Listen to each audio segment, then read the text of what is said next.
Agora foi. Preciso apresentar ela de novo ou... Bom, então vamos lá. Boa tarde a todos, né? Então, mais uma vez, estamos aqui para mais um seminário, né, do nosso ciclo de conferências Farmacologia numa Hora Dessas, onde a gente, então, se propõe a discutir farmacologia em tempos de pandemia. E hoje é um prazer para mim, né, contar aqui com a presença da doutora, em breve professora, Isis Nem de Oliveira Souza. Então, a Isis, ela fez toda a sua formação aqui pela UFRJ, né? Ela tem graduação com laude em Ciências Biológicas, modalidade médica, mestrado em Farmacologia e Química Medicinal e doutorado em Ciências Farmacêuticas. Ela já foi professora substituta aqui no nosso programa de graduação em farmacologia, né, e tem experiência de pesquisa, certo, em neurofarmacologia, neurovirologia e desenvolvimento de fármacos neuroativos, principalmente utilizando técnicas de avaliação comportamental em roedores. A Isis tem atualmente 7 artigos publicados em periódicos internacionais, né, e o trabalho de doutorado dela fez com que ela fosse agraciada em 2019, estou viajando para o futuro já, 2019, né, com o 23º Prêmio Jovem Talento em Ciências da Vida pela SBBQ, né, a Sociedade Brasileira de Bioquímica. Certo? E em breve, né, a Isis vai fazer parte do nosso corpo permanente aqui da UFRJ, uma vez que ela foi, né, recém-aprovada no concurso para professora de farmacologia aqui no nosso programa. Então, Isis, é um prazer, muito obrigada por ter aceito o nosso convite e a palavra é sua. Muito obrigada, Gilda, pela introdução, obrigada, Marília, pelo convite. Então, fico muito feliz de estar aqui, de futuramente ser a nova docente do programa de graduação de farmacologia, né, e vim aqui trazer para vocês um pouco do que eu fiz durante o meu doutorado, né. Nós atualmente estamos fazendo esse ciclo de palestra, né, online durante essa pandemia do coronavírus, mas algum tempo atrás nós tivemos uma outra epidemia aqui em território nacional, que foi o do vírus da Zika, né?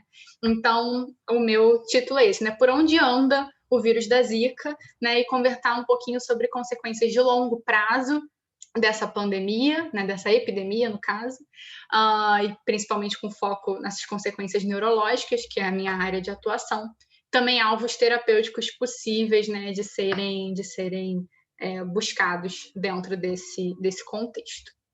Então, como uma introdução, né, vamos falar um pouquinho. O vírus da Zika, ele é um arbovírus, ou seja, um vírus transmitido por artrópodes, né, no caso, mosquitos, da família Flaviviridae, então da mesma família do vírus da dengue, do vírus da febre amarela, que também são endêmicos, né, aqui no Brasil.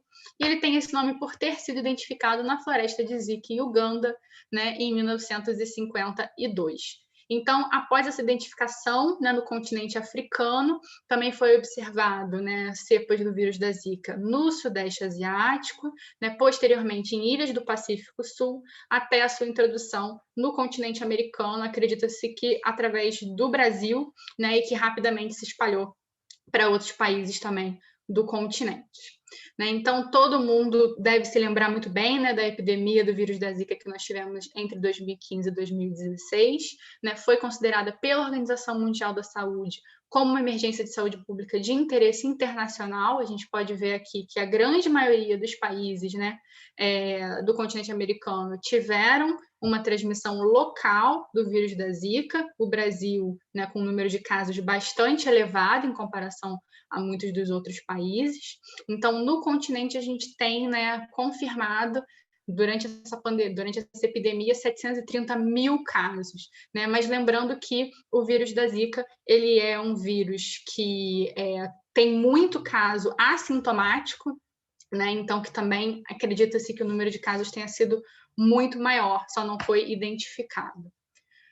Então, a gente ficou muito acostumado, né, de ver na mídia naquela época, que eu trouxe alguns exemplos, enfim, da mesma forma como a gente vê hoje do Covid, né, muitas notícias sobre o vírus da Zika. Então, diversos casos de microcefalia, né, em fetos que foram em bebês, né, de mães que foram infectadas com o vírus da Zika durante a gravidez, né, um aumento também de casos de Guillain-Barré, né, que é uma síndrome, uma neuropatia periférica, também aconteceu principalmente em adultos.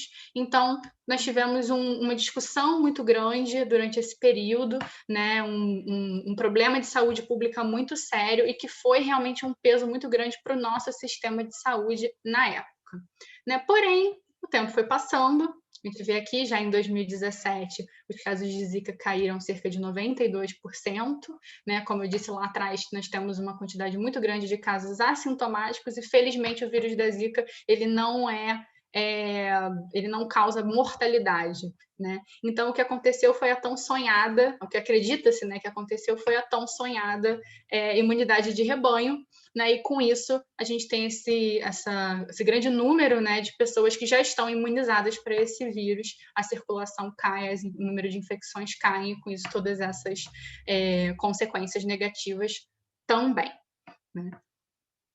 Então, se você coloca no Google, como eu coloquei aqui, né, o vírus da Zika hoje, isso é uma coisa que continua na mente das pessoas, né? Então você vê outras pessoas, elas pesquisam, os vírus da Zika ainda existem em 2021? Onde está o vírus da Zika agora? O vírus da Zika ainda está por aí em 2020? Ainda é algo, it's still a thing, né? Ainda é algo que acontece por aí, né? Então, que realmente hoje em dia a gente já não tem muitas informações sobre isso na mídia, não passa muito pela nossa cabeça falar sobre o vírus da Zika. Mas o fato é que ele hoje, infelizmente, ainda está por aí, muito bem, obrigado.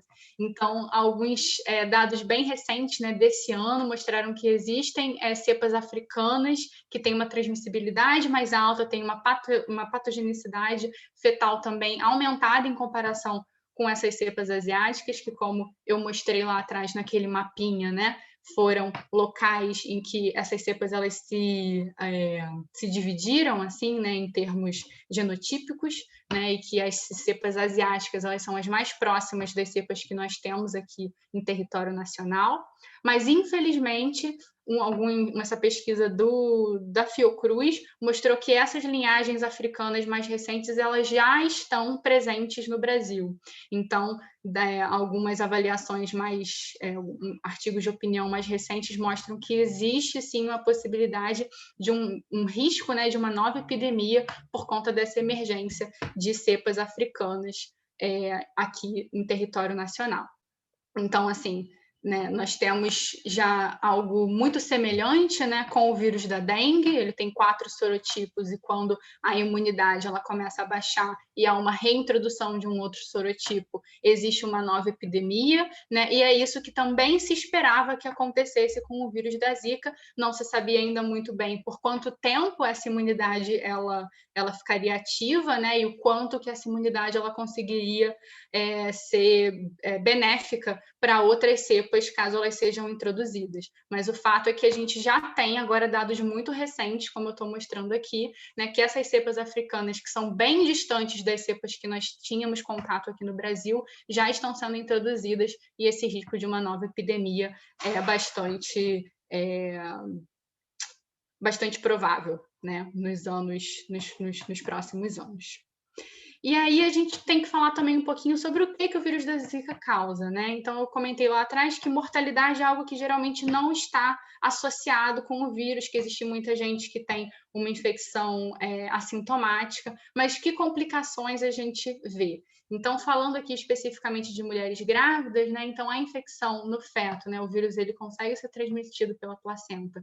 No geral, é também autolimitante, mas a gente tem um número de complicações importantes, sendo a mais grave delas a microcefalia. Então, entre 2015 e 2016, foram mais de 2.100 casos de microcefalia apenas no Brasil, né? Também a gente tem casos de calcificações no tecido cerebral, ventriculomegalia e outras características, né, neuropatológicas menos graves, mas que também podem levar, né, a complicações ao longo do desenvolvimento desses bebês. E que isso são coisas que até hoje a gente não tem um número, né? A gente não tem uma epidemiologia muito bem acertada para essas outras complicações. Além disso, a gente também tem a infecção em adultos, né, que, como eu falei, também em grande parte autolimitante, mas com complicações importantes, como a síndrome de Guillain-Barré, e também de questões centrais, né, do sistema nervoso central, como a encefalite, a encefalomielite e, como consequência, prejuízos cognitivos de bastante longo prazo. Então, apenas em 2015, né, no Brasil, a gente teve 1.700 casos de síndrome de Guillain-Barré. Então, aqui eu vou focar um pouquinho mais nos fetos, né, nos bebês, que é o que eu trabalhei mais próximo durante o meu doutorado. Então, a gente vê que não só nós temos esses casos, né, de bebês que nasceram em 2015, 2016 e que continuam tendo seu desenvolvimento atualmente, né, e diversas complicações que podem vir dessa exposição viral na idade gestacional, como nós também temos essa possibilidade, né, de ter uma nova epidemia no futuro, que pode trazer, inclusive, uma neuropatologia mais severa para essas mulheres grávidas, né, e para os bebês dessas mulheres grávidas. Então, a grande pergunta que fica é o que o futuro reserva, né? Tanto para bebês que venham a nascer nessa nova epidemia que um dia vai aparecer, como também para esses bebês nascidos durante a epidemia e que estão se desenvolvendo agora. Então, acho que essas são duas perguntas muito importantes e que talvez o que eu venha trazer aqui para vocês possam pelo menos ajudar a gente a caminhar para alguma resolução ou alguma resposta para essas perguntas.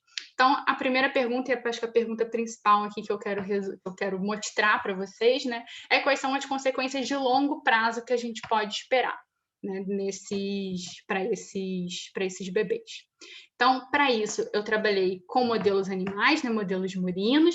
Então, realizei grande parte desses experimentos, né, no Núcleo de Neurociências da Faculdade de Farmácia, em colaboração com o Laboratório de Farmacologia Molecular, né? Então, para realizar esse modelo da infecção fetal, né, da infecção gestacional vertical pelo vírus da Zika, eu utilizei camundongos suíços, né, que foram infectados pela via subcutânea no dia pós-natal 3, com 10 a 6 unidades formadoras de placa de uma cepa de Zika brasileiro, né, ou o meio de cultura sem conter o vírus, que a gente chama aqui de MOC.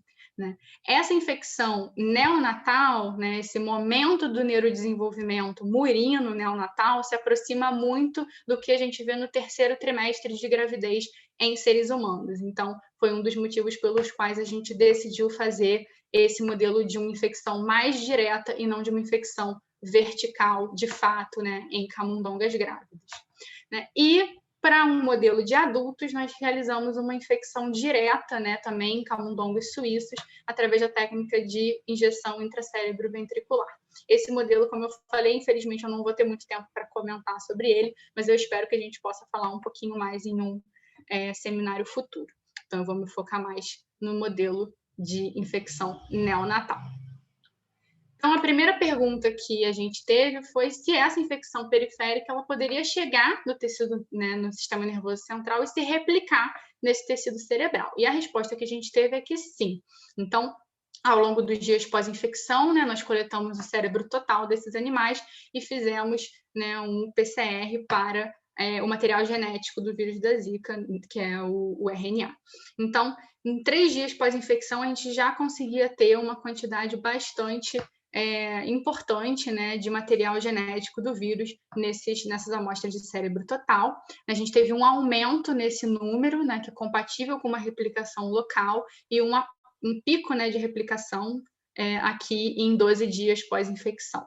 Então, isso foi reduzindo ao longo do tempo, mas, interessantemente, 100 dias após a infecção, a gente ainda conseguia encontrar uma quantidade, né, detectável de material genético do vírus no cérebro desses camundongos. A gente realizou alguns experimentos adicionais, né, para garantir que isso não era um material genético que sobrou, né, de replicações anteriores e que, sim, isso era um material genético contemporâneo, né? Então, que essa replicação viral ela continuava acontecendo aqui em 100 dias pós-infecção. O que aconteceu exatamente nesse meio tempo, a gente infelizmente ainda não tem essa resposta. Se essa replicação ela continuou de uma forma, né, sintomática, né, nesses animais ao longo do tempo, se houveram picos e vales nessa replicação, isso é algo que a gente ainda precisa saber. Mas o fato é que na idade adulta esses animais eles ainda tinham prejuízos, né? E, enfim, essa replicação ativa no cérebro. Né? E uma das primeiras avaliações que nós fizemos foi uma avaliação de peso corporal, uma vez que infecções virais, no geral, né, em modelos murinos, elas causam uma perda de peso. Mas o que foi surpreendente para nós, né, é que aqui, cerca de 12 dias pós-infecção, nós já conseguíamos observar que os animais tratados com o vírus, os animais infectados, né, com o vírus da Zika, tinham uma redução no ganho de peso, mas que essa redução de ganho de peso ela se manteve ao longo de toda a vida do animal até chegar na idade adulta. Então, que isso não foi apenas aqui, né, no momento agudo dessa primeira exposição ao vírus, mas que se manteve ao longo da vida desse animal. Então, a partir daí, a gente conseguiu, né, chegar à conclusão de que o vírus da Zika periférico ele consegue atingir, se replicar no sistema nervoso central, tem essa persistência bastante intensa e diminui o ganho de peso. Então, com alguns experimentos adicionais, a gente conseguiu ter um modelo bastante robusto, né, e bastante interessante para fazer essas avaliações de longo prazo, né, que era o foco principal do projeto. Mas, no meio do caminho, nós também fomos surpreendidos com algumas observações interessantes. Então, a partir de 9 dias pós-infecção, era possível observar convulsões nesses animais, né? Então, aqui nos 9 dias, a gente tem cerca de 65% dos animais em cada ninhada com pelo menos uma convulsão em observações diárias de 1 hora, né? E nos 12 dias pós-infecção, ou seja, já no pico de replicação viral no cérebro, o número de animais com convulsões sobe para 90%, em muitas ninhadas, inclusive, todos os animais apresentam essas convulsões. Ao longo do tempo, né, essas convulsões elas também reduzem de frequência e quando a gente chega em 100 dias pós-infecção, ou seja, na idade adulta, esses animais eles já não apresentam convulsões comportamentais, né, observáveis, o que mostra que elas são autorresolvidas na infância ou na adolescência, né, uma vez que a gente parou essas observações aqui no dia 18. Mas na idade adulta, essas convulsões já não existem mais. E aí eu fiquei com uma pulga atrás da orelha, né? Ok, esses animais eles passaram por todas essas convulsões, né, frequentes ao longo de vários dias, mas na idade adulta, de alguma forma, pelo menos comportamentalmente, isso se resolveu.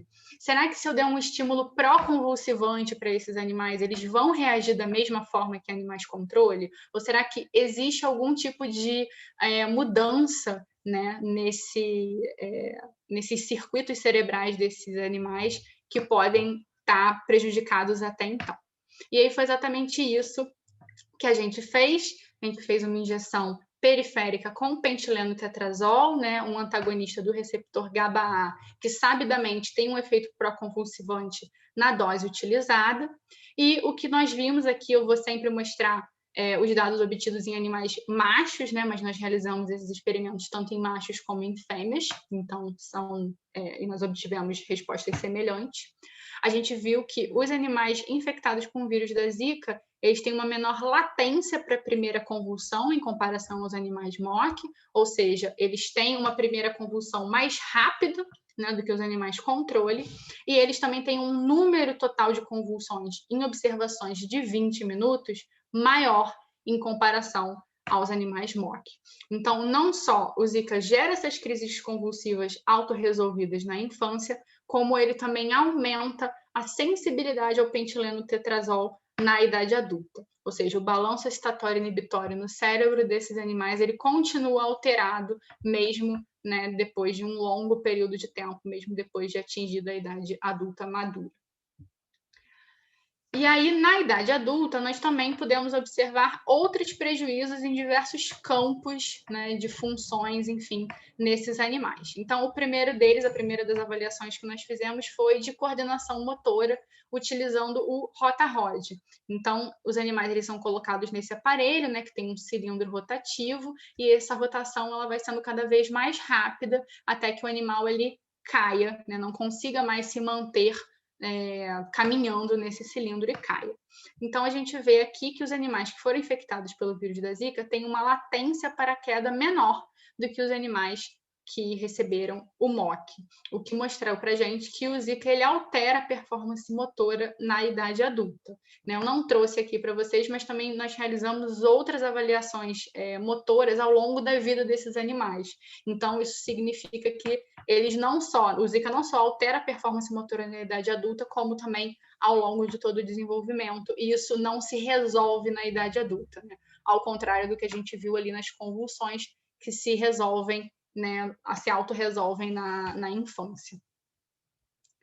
Nós também fizemos avaliações de cognição nesses animais, né? Então, a partir do experimento de reconhecimento de objeto novo, o animal ele é colocado em uma arena, né, em contato com 2 objetos idênticos para livre exploração, e depois de um período de intervalo, ele é retirado dessa arena, né, e depois de um período de intervalo, ele é recolocado nessa arena em que um dos objetos foi modificado, né, foi trocado por um objeto novo. Então, um animal que tem uma memória, né, de reconhecimento intacta, ele vai reconhecer esse objeto como familiar e vai se interessar mais pelo objeto novo, passando mais tempo explorando esse objeto, que é exatamente o que a gente observa aqui com os animais do grupo controle, do grupo MOC. Né? Existe um aumento, existe uma maior porcentagem do tempo de exploração, né, no objeto novo, em detrimento do objeto familiar.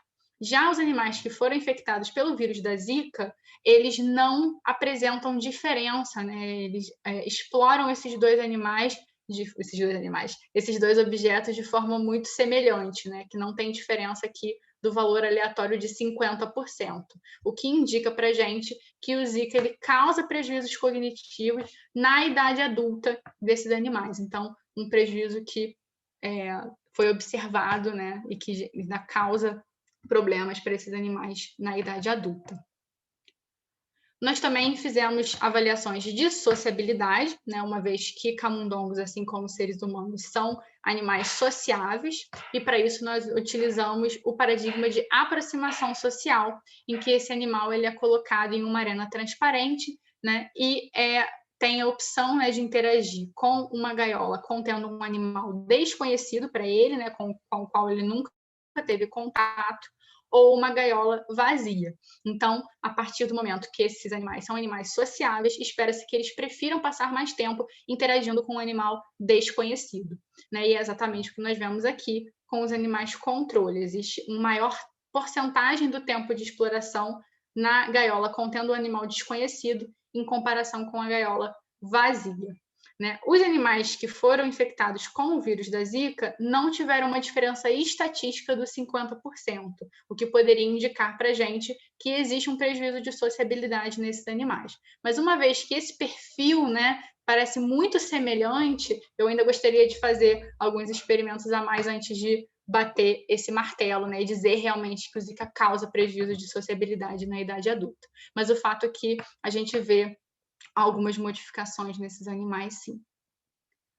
E, por fim, nós também avaliamos o filtro sensório-motor desses animais na idade adulta. Né? O filtro sensório-motor são, né, vias neuronais que fazem essa conexão, né, entre os estímulos sensoriais que são recebidos e uma resposta motora que possa vir desses estímulos, como, por exemplo, que é o caso aqui, um estímulo auditivo. Então, o animal ele é colocado nessa câmara, né, que ela é acolchoada por dentro, enfim, né, para ser a prova de som.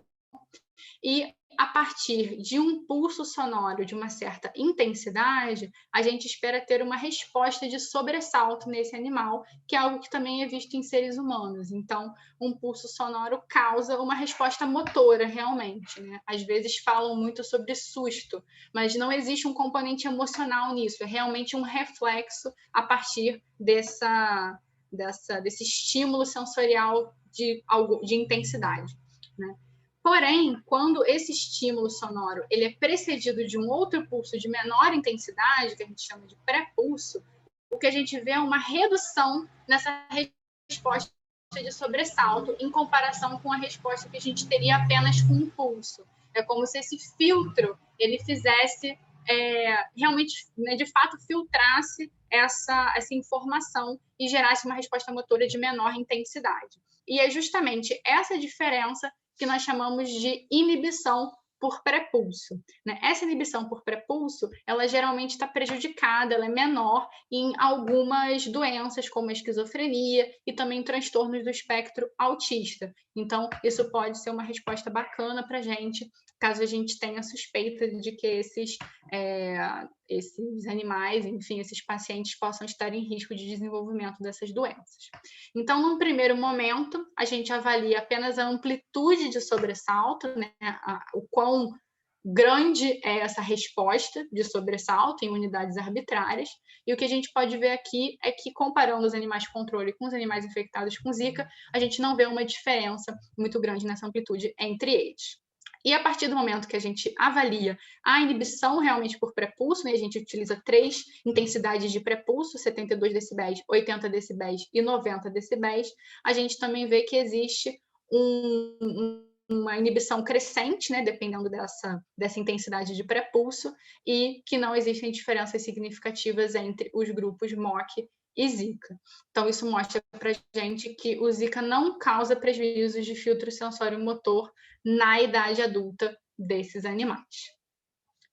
E aí, bom, depois de fazer todo esse panorama, né, comportamental, vendo diversos construtos, enfim, diversas funções executivas nesses animais, isso foi feito, acho que mais ou menos até 2018, enfim, 2019, fica aquela pergunta, né? Nós acertamos, esse modelo ele realmente foi preditivo, é algo que tem sido visto, né, nesses bebês, e infelizmente a resposta é que sim, né? Existem muitas coortes de pacientes que foram infectados com Zika na idade fetal, né, que são acompanhados por grupos no Brasil e no mundo, e o que a gente tem de mais novo, né, é que esses pacientes eles realmente têm muitos prejuízos semelhantes ao que a gente vê aqui. Ainda não sabemos na idade adulta, porque esses pacientes eles estão ainda com cerca de 5 anos de idade, né? A maioria dos artigos que a gente tem avaliam até mais ou menos uns 2 anos de idade, mas a gente já tem informações que são bastante tristes, né, na verdade. Então, nesse artigo aqui de Bertoli, né, com pacientes de 24 meses, né, de 2 anos na Paraíba, a gente vê que muitos deles, né, uma porcentagem bastante alta deles, tem um prejuízo motor bastante severo, inclusive muitos deles caem no critério para paralisia cerebral, né? Existe uma resposta alterada tanto a estímulos auditivos como estímulos visuais, né? E realmente um atraso, né, desenvolvimental que em muitos deles é inclusive considerado como severo. Né? E aqui também eu destaco que uma grande parte deles, né, 43% desses pacientes, eles têm convulsões, né? Eles tiveram avaliações positivas para convulsões. Né? Já Carvalho e colaboradores, eles já foram um pouquinho mais longe, né, nessas avaliações de convulsão e conseguiram realmente fazer um diagnóstico de epilepsia de fato, né, para muitos dos pacientes que eles acompanhavam. Então, até o 2º ano de vida desses pacientes, né, a incidência cumulativa de epilepsia já chegava a 71%. Então, realmente, um número muito grande deles apresentando, né, cronificando essas convulsões e apresentando epilepsia por um longo período. Né? E já Muque e colaboradores, né, que acompanham uma coorte colombiana, né? A Colômbia também foi um país bastante afetado pela epidemia do vírus da Zika aqui no continente americano, né? Que eu já trago, eles também viram algumas questões de motoras, né, e cognitivas, mas aqui eu trouxe para vocês da cognição social, né, que eles fazem essa escala. Então, em comparação com o que é esperado, né, de uma criança naquela idade, a gente vê também que os pacientes que foram infectados com Zika, eles têm um prejuízo, né, que segue ao longo do tempo, até aqui os 20 meses de idade, que foi onde eles avaliaram.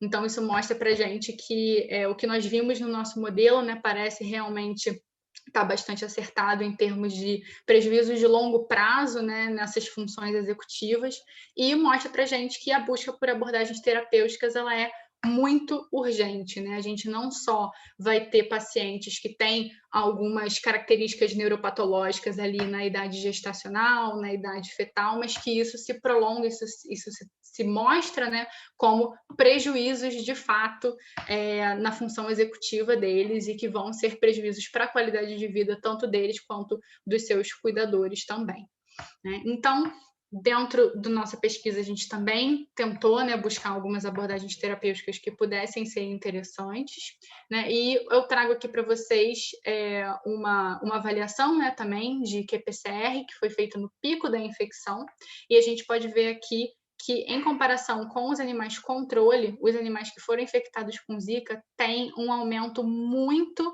importante no RNA mensageiro para TNF-alfa, né, que é uma citocina pró-inflamatória muito importante.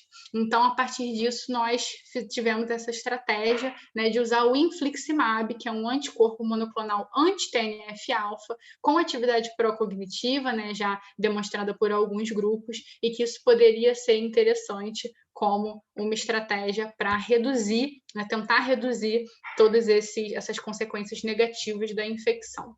Então, o nosso modelo, né, o nosso desenho, foi realizar essa infecção pelo vírus da Zika no dia pós-natal 3, aqui está 0, mas acho que ficou um pouco confuso, no dia pós-natal 3, como foi feito anteriormente, né? A gente realiza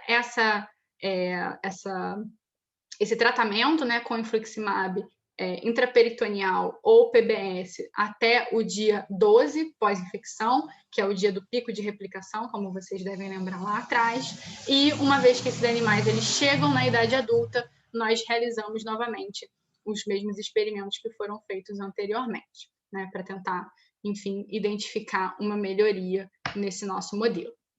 Então, num primeiro momento, foi bastante frustrante, né, no experimento de rota-ROD, né, para coordenação motora, a gente não viu uma melhora no grupo Zika que foi tratado com infliximab, né, não houve um retorno para a latência para a queda que a gente observou no grupo MOC. Então, o infliximab não preveniu esse prejuízo motor na idade adulta, né? Quando a gente viu a função cognitiva desses animais através do experimento de reconhecimento de objeto novo, nós também não vimos uma melhoria no grupo que foi tratado com infliximab, né? Não houve um retorno para uma maior exploração do objeto novo, né, em comparação com o grupo Zika. Então, também não conseguimos prevenir esse prejuízo cognitivo na idade adulta, fazendo uso do infliximab.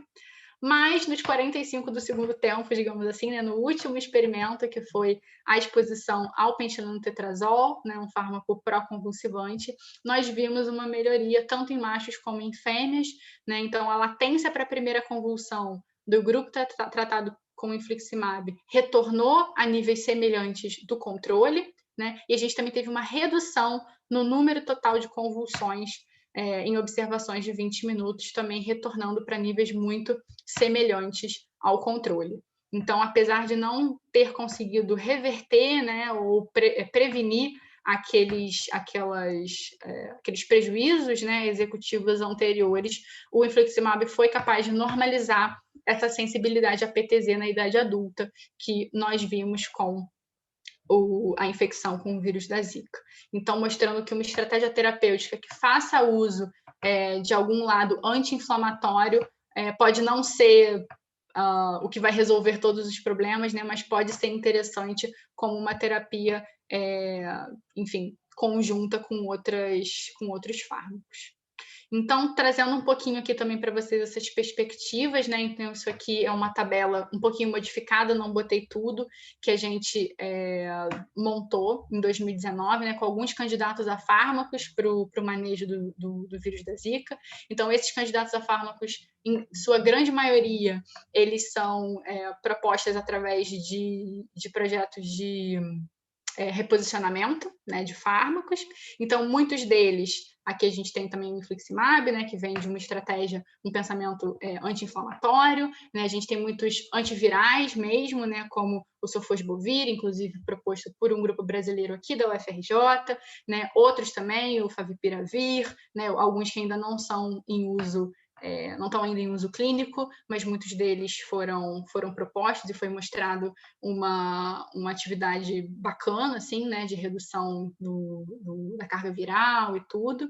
Né, a gente tem também a memantina, que foi proposta por um grupo também brasileiro, se não me engano, da UFMG, para lidar com a excitotoxicidade que acontece com a morte neuronal do Zika, né, e também alguns outros fármacos cujo mecanismo de ação ainda não é muito compreendido, inclusive aqui a nossa polêmica cloroquina, né, que é um antimalário, que não se sabe exatamente qual seria o mecanismo de ação, né, para realizar essa redução de carga viral, enfim, de infectividade do vírus da Zika.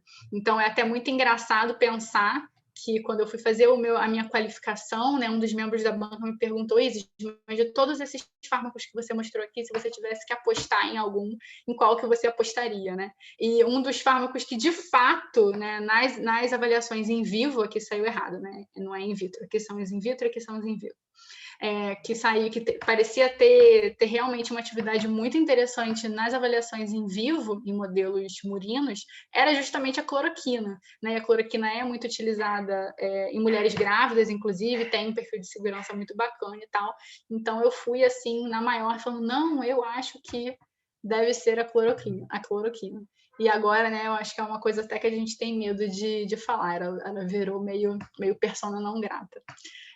Mas o fato é que, infelizmente, seja a cloroquina, seja qualquer um desses outros fármacos que eu falei aqui, eles não foram para frente, né? Nenhum deles chegou realmente a ser utilizado em estudos de fase 1 para o vírus da Zika, né? Todos esses estudos, né? A comunidade científica como um todo, e como eu venho falando, inclusive, né, dando exemplos aqui nessa tabela, a comunidade científica brasileira foi muito ativa, né, com a epidemia do vírus da Zika, muitos artigos extremamente importantes para a compreensão do vírus, né, enfim, propondo candidatos a fármacos veio do nosso país, né, mas infelizmente a gente ainda não tem nada em fase clínica para avaliação em seres humanos. Né? Fui até bem recentemente no Clinical Trials e a gente não tem nem dessa lista, nem de outros fármacos que tenham sido desenvolvidos especificamente para o vírus da Zika, a gente não tem nada.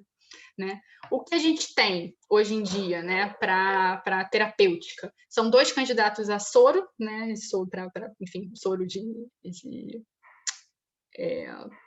tratamento realmente, né, de uma infecção que já aconteceu.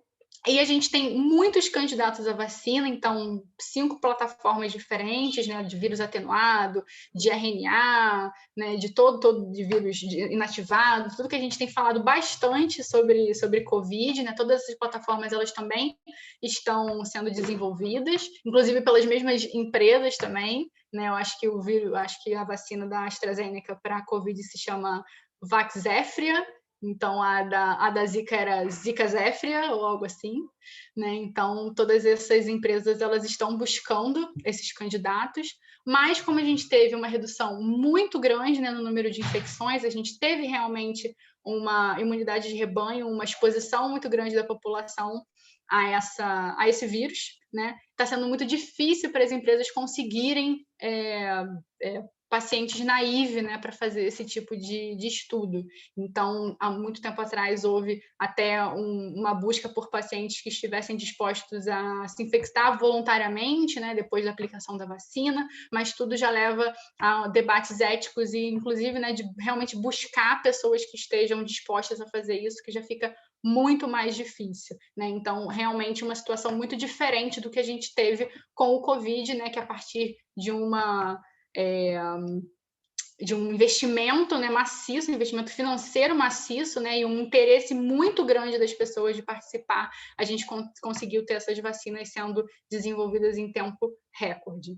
Né? Além disso, a gente ainda tem um desafio a mais para desenvolvimento de vacinas para flavivírus, né? Isso eu estou só fazendo um parênteses aqui, não é muito a minha área, né? Mas que é o Antibody Dependent Enhancement, né? Então, seria uma ampliação, um melhoramento dependente de anticorpo. E aí eu trouxe aqui, inclusive, esse artigo aqui, ele é de Covid, mas eu trouxe porque eu achei a figura muito bonita e muito didática, né? Em que, basicamente, você tem uma exposição, né, por exemplo, ao vírus da dengue, e você vai ter a produção de anticorpos, né? E esses anticorpos eles vão impedir que esse vírus ele se ligue, né, aos receptores virais na célula e vai impedir essa infecção. Porém, esses anticorpos eles também vão ser capazes, eles podem ser capazes de se ligar em vírus semelhantes. Então, por exemplo, em vírus da dengue de outros sorotipos, no vírus da febre amarela e no vírus da zika, já que ele também é um flavivírus. Essa ligação, ela não é capaz realmente de inativar esse vírus. Ela acaba, de alguma forma, facilitando a ligação desse vírus à sua proteína. E aí você acaba tendo, na verdade, uma piora, né? Um quadro mais severo de infecção do que você tinha para uma pessoa que nunca tinha sido exposta aquele vírus ou um vírus que cause esse tipo de efeito. Então, isso também é algo que tem sido muito debatido, né? Muitos grupos eles têm se dedicado a ver se existe esse tipo de ampliação de infecção quando há uma exposição ao Zika e depois ao dengue, uma exposição ao dengue e depois ao Zika, cada sorotipo, enfim, e o quanto que essas vacinas elas podem ser seguras de serem aplicadas em pacientes que já tiveram contato com um ou com outro, que vamos combinar, principalmente aqui no Brasil, é a grande maioria da população já foi exposta a pelo menos um sorotipo de dengue, né, e ao vírus da Zika e febre amarela. Então, realmente são desafios muito grandes, né, tanto do ponto de vista realmente dos fármacos, quanto do ponto de vista de outras abordagens terapêuticas para esse vírus, mas que a gente sabe que é um trabalho que merece ser feito, um trabalho até preventivo, já que uma próxima epidemia ela está no horizonte para o nosso país. Né? Então, para concluir, né, eu mostrei aqui para vocês o desenvolvimento, né, de um modelo neonatal bem robusto de infecção pelo vírus da Zika. A gente conseguiu determinar essa assinatura comportamental do vírus da Zika a longo prazo, né, em muitas construtos diferentes, né, muitas funções executivas diferentes. E também a gente teve a identificação do processo inflamatório como um alvo terapêutico potencial, não único, mas que pode ser usado de uma forma adjuvante em esquemas terapêuticos futuros. Né? E eu acho também que o meu projeto, né, o projeto de doutorado que eu desenvolvi, ele fala muito a favor, né, de um acompanhamento a longo prazo desses pacientes expostos ao vírus da Zika, uma vez que a gente vê que as consequências elas são de longuíssimo prazo, que essas crianças elas vão continuar precisando, né, de um apoio para ter o desenvolvimento mais saudável possível, né? E também essa necessidade de desenvolver, né, estratégias de tratamento para esses pacientes, uma vez que a gente já sabe os riscos, ou pelo menos já tem uma boa ideia dos riscos que eles estão passando, né, por ter tido essa exposição neonatal. E, mais uma vez, eu gostaria de bater na tecla, né, de como a ciência brasileira ela realmente foi lá e mostrou muito serviço, né, durante a epidemia do vírus da Zika, que eu acredito que durante a epidemia do Covid eu já não estou mais tão por dentro, mas que todo esse aprendizado que nós tivemos com essa epidemia anterior também colocou muitos grupos para dar a cara a tapa e começar a trabalhar com Covid também, então imagino e acredito que também tenha muita coisa boa saindo do forno desses laboratórios, e que a gente acreditar que nós temos essa capacidade, né, essa capacidade local de lidar com os nossos problemas de saúde pública, né? Nós temos problemas de saúde pública brasileiros que podem ser, dessa vez, por exemplo, com o Covid, algo que é global, mas também existem muitos problemas que são locais, são nossos, né? Tem a ver com a nossa população e que nós temos que ser capazes de lidar com eles, eu acredito que nós somos. Então, gostaria de agradecer muito, né, não só a professora Gilda, a professora Maria pelo convite, mas a todas as pessoas que participaram, né, desse trabalho. Especialmente queria destacar aqui o grupo da professora Irané Assunção Miranda, da professora Andréa da Poyan, que são responsáveis por garantir esses estoques virais de grande qualidade, né, que a gente possa trabalhar, né, todas as agências de fomento, né? E muito obrigada a todos que estão assistindo. Caso tenham qualquer necessidade, queiram entrar em contato, tá aqui o meu e-mail. Então, é isso. Muito obrigada. Ok, muito obrigada, Isis. Então, a gente passa agora para as perguntas. Acho que se você puder parar o compartilhamento da tela, acho que até facilita, né, para as pessoas, para a gente enxergar as mãozinhas para o alto, né, para quem quiser fazer alguma pergunta. Então, ficou alguém? Marília, Pois não, vamos lá. Diga, Marília. E parabéns, eu tinha assistido a parte na sua defesa de memorial, né? Mas foi bom ver. Tentei trazer algo diferente, tentei trazer mais coisas. Então, parabéns pelo trabalho super bonito, com certeza vai continuar lindo agora com a gente. Muito bom.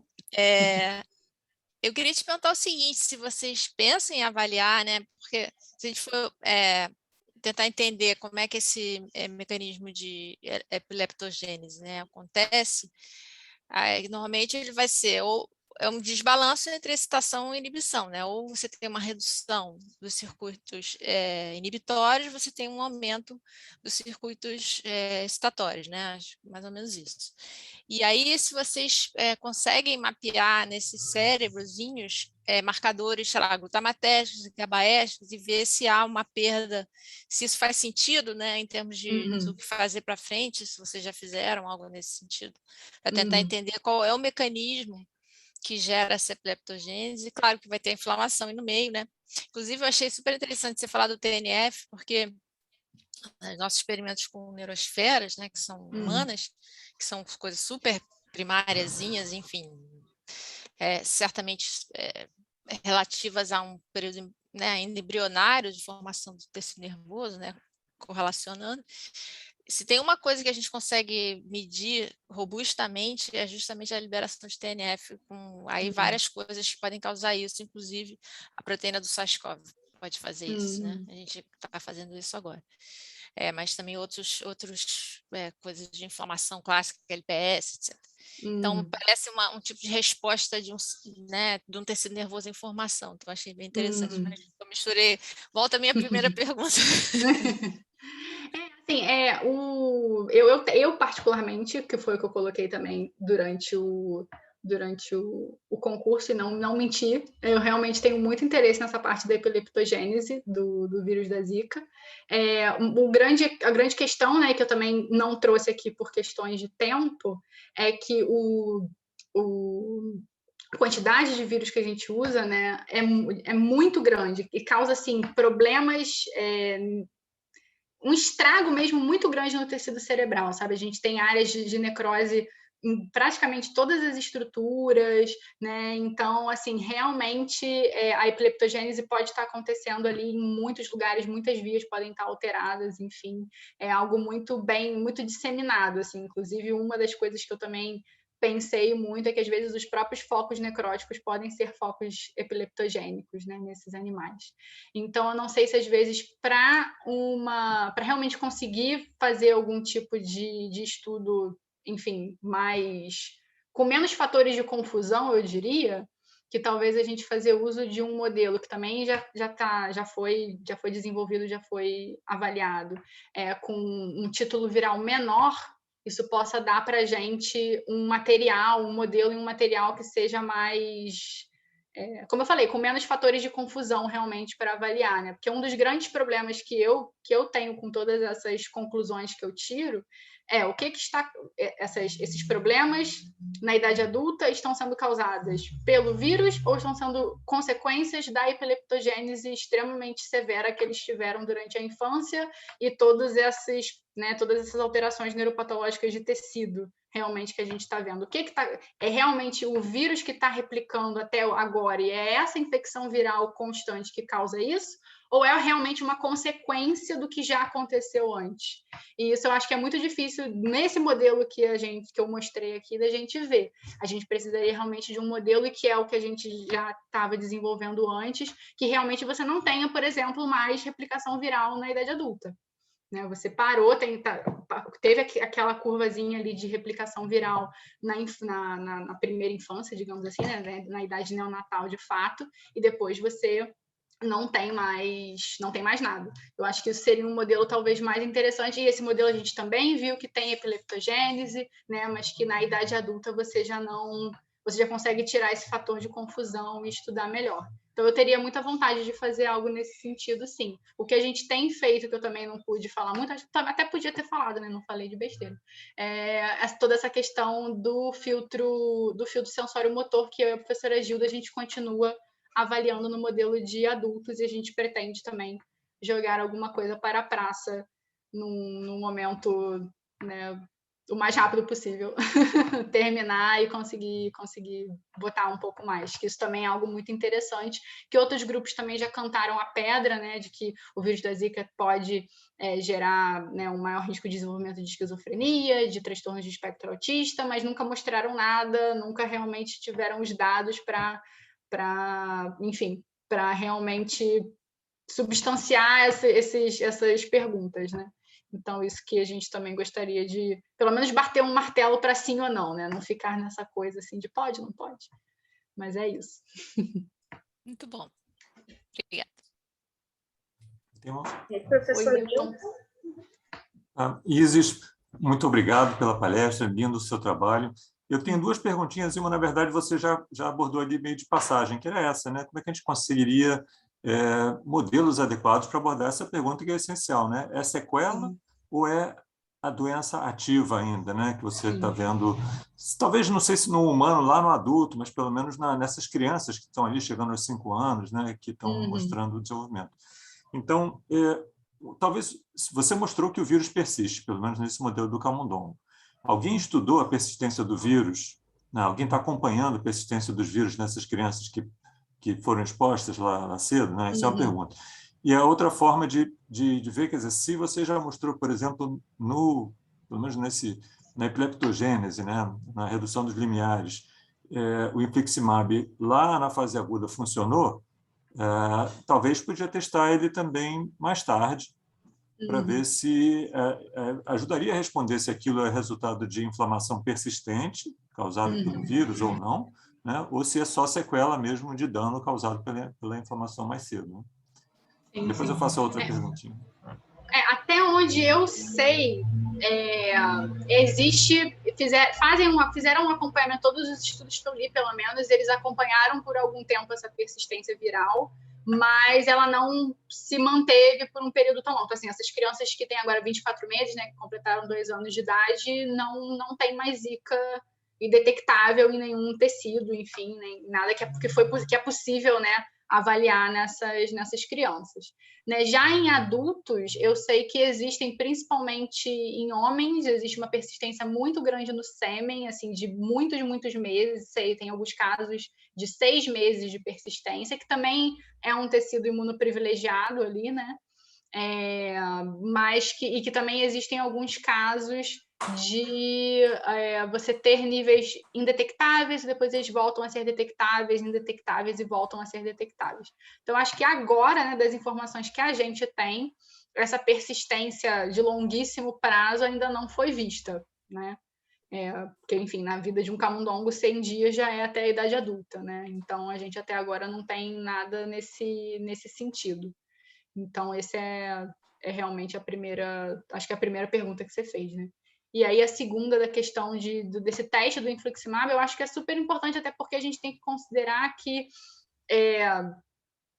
esses bebês, né, que foram expostos ao vírus da Zika na idade neonatal, é muito provável que durante o desenvolvimento dele gestacional não se possa fazer grandes intervenções, pelo menos até agora a gente não tem absolutamente nada nesse sentido, e a partir do momento que eles nascem é que a gente teria essa possibilidade de intervir de fato, né? Então, a gente testar intervenções que, mesmo tardiamente, consigam, né, reverter ou bloquear alguns processos, eu acho que seria realmente super interessante, né? Porque leva para a vida real. Não adianta nada a gente ter uma intervenção que só funciona se você identificar a doença no momento que ninguém identifica, então que não serve para nada, né? Eu acho que é muito mais translacional a gente pensar dessa forma, com certeza. Posso mais umazinha? Rapidinho. Mas sobre a epidemiologia, você mostrou, acho que 3 estudos recentes, né, do ano passado, sobre, enfim, do acompanhamento, né, o follow-up dessas crianças. Elas todas, essas coortes todas são de microcefalia? Tem alguém estudando crianças que sabidamente as mães foram expostas, mas que não têm microcefalia? Que aí seria legal, né, saber se, por exemplo, o limiar convulsivo rebaixado podia ser uma sequela não necessariamente atrelada a um dano anatômico grosseiro da microcefalia. Né? Sim, Sim, tem pelo menos 1 ou 2 grupos que fazem isso, e tem também alguns grupos que eles juntam no mesmo bolo, né? Tanto crianças microcefálicas quanto crianças que não têm o diagnóstico de microcefalia de fato, mas que têm também um crescimento desproporcional também. Então, e aí acabam juntando um pouco no mesmo bolo. O que eu vi, que aí eu acho que eu até dei uma cortadinha na tabela para não ficar muito confusa, foi aquele primeiro estudo que eu mostrei, que é Bertoli e colaboradores de 2020. Eles sim fizeram uma separação, né? Botaram microcefalia e desproporcionais, apenas desproporcionais, e os que não, mas com diagnóstico clínico, né? E com diagnóstico, serológico mesmo, e os que têm apenas um diagnóstico clínico que eles não conseguiram comprovar pela serologia que foi de fato o vírus da Zika. E os que são apenas desproporcionais, mas que têm um diagnóstico serológico de vírus da Zika, realmente têm um perfil assim menos severo. Isso a gente vê, isso a gente sabe. Mas eles têm propensão à epilepsia. Eles têm. É uma porcentagem menor da coorte, mas tem. Agora, desse outro grupo que trabalhou especificamente com uma coorte de bebês que foram, né, confirmadamente expostos ao vírus da Zika, mas não desenvolveram microcefalia, eu acho que esse grupo ele não tem mais nenhum trabalho muito recente, não encontrei. Mas eles já tinham mostrado a presença de convulsões nessas crianças. Agora, ter assim, uma porcentagem mais adequada, né, esse acompanhamento ao longo do tempo, acredito que foi feito, mas não tem ainda nada publicado. Obrigado. Ok, gente. Acho que a Marília saiu, teve que sair. Mais alguma pergunta? Acho que... Mais alguém? Então, no chat não tem nada também, então acho que é isso, né? Eu fico meio assim, porque eu conheço bem o trabalho, né? Então eu fico, para mim, meio enviesado fazer alguma pergunta agora, né? Ainda mais que a gente continua trabalhando. Oi, Milton? Eu posso fazer mais umazinha, então. Assim, o que você acha, quais são as células relevantes, né? Como a Marília falou, seria super legal investigar o mecanismo, né? Mas, na verdade, a gente sabe muito pouco sobre a epileptogênese, ponto. Né? Então, é claro que são décadas e décadas de estudo aí, e possivelmente não existe um mecanismo único, né? Tem muitas formas diferentes de se induzir atividade epiléptica no cérebro humano, em qualquer outro tecido nervoso. Né? Mas, assim, onde o vírus fica em termos de tipos celulares? Ele tem, por exemplo, um tropismo pelas células inflamatórias no cérebro, ou ele gosta de neurônio, né? Que isso já ajudaria a tentar reduzir e talvez até a fazer modelos in vitro, né, para ajudar a responder a pergunta da epileptogênese. Sim. Assim, o nosso modelo a gente não avaliou isso, né? A gente não teve nenhuma avaliação, enfim, de fluorescência, enfim, que pudesse realmente observar o vírus dentro de uma célula de fato. Então, do nosso modelo eu não sei, e realmente isso é controverso. Dependendo do modelo que você tem na literatura, grupos diferentes, eles mostraram, enfim, tipos celulares diferentes, sendo ou não infectados pelo vírus. Então, assim, eu acho que o que tem muito consenso na literatura são progenitores neurais, né? Existe um tropismo por esses progenitores neurais, neurônios adultos. No modelo de adultos, a gente viu também que o vírus da Zika estava presente nesses neurônios, mas esse artigo não observou em astrócitos, por exemplo, acho que nem em microglia, mas agora outros modelos já observaram o vírus da Zika não em neurônios maduros, e sim em astrócitos e microglia. Então, eu acho que ainda tem um pouquinho de controvérsia aí sobre qual é o tipo celular enfim, preferido, se é que tem, né? Ou se é realmente uma questão de modelo ou uma questão, enfim, de que não observaram, mas em algum momento estava, às vezes por uma porcentagem muito menor naquele modelo, né? E não foi observado, mas ainda existe a possibilidade de ter algum tipo de tropismo. Então, isso realmente é algo que precisa, né? A gente precisa ainda investigar.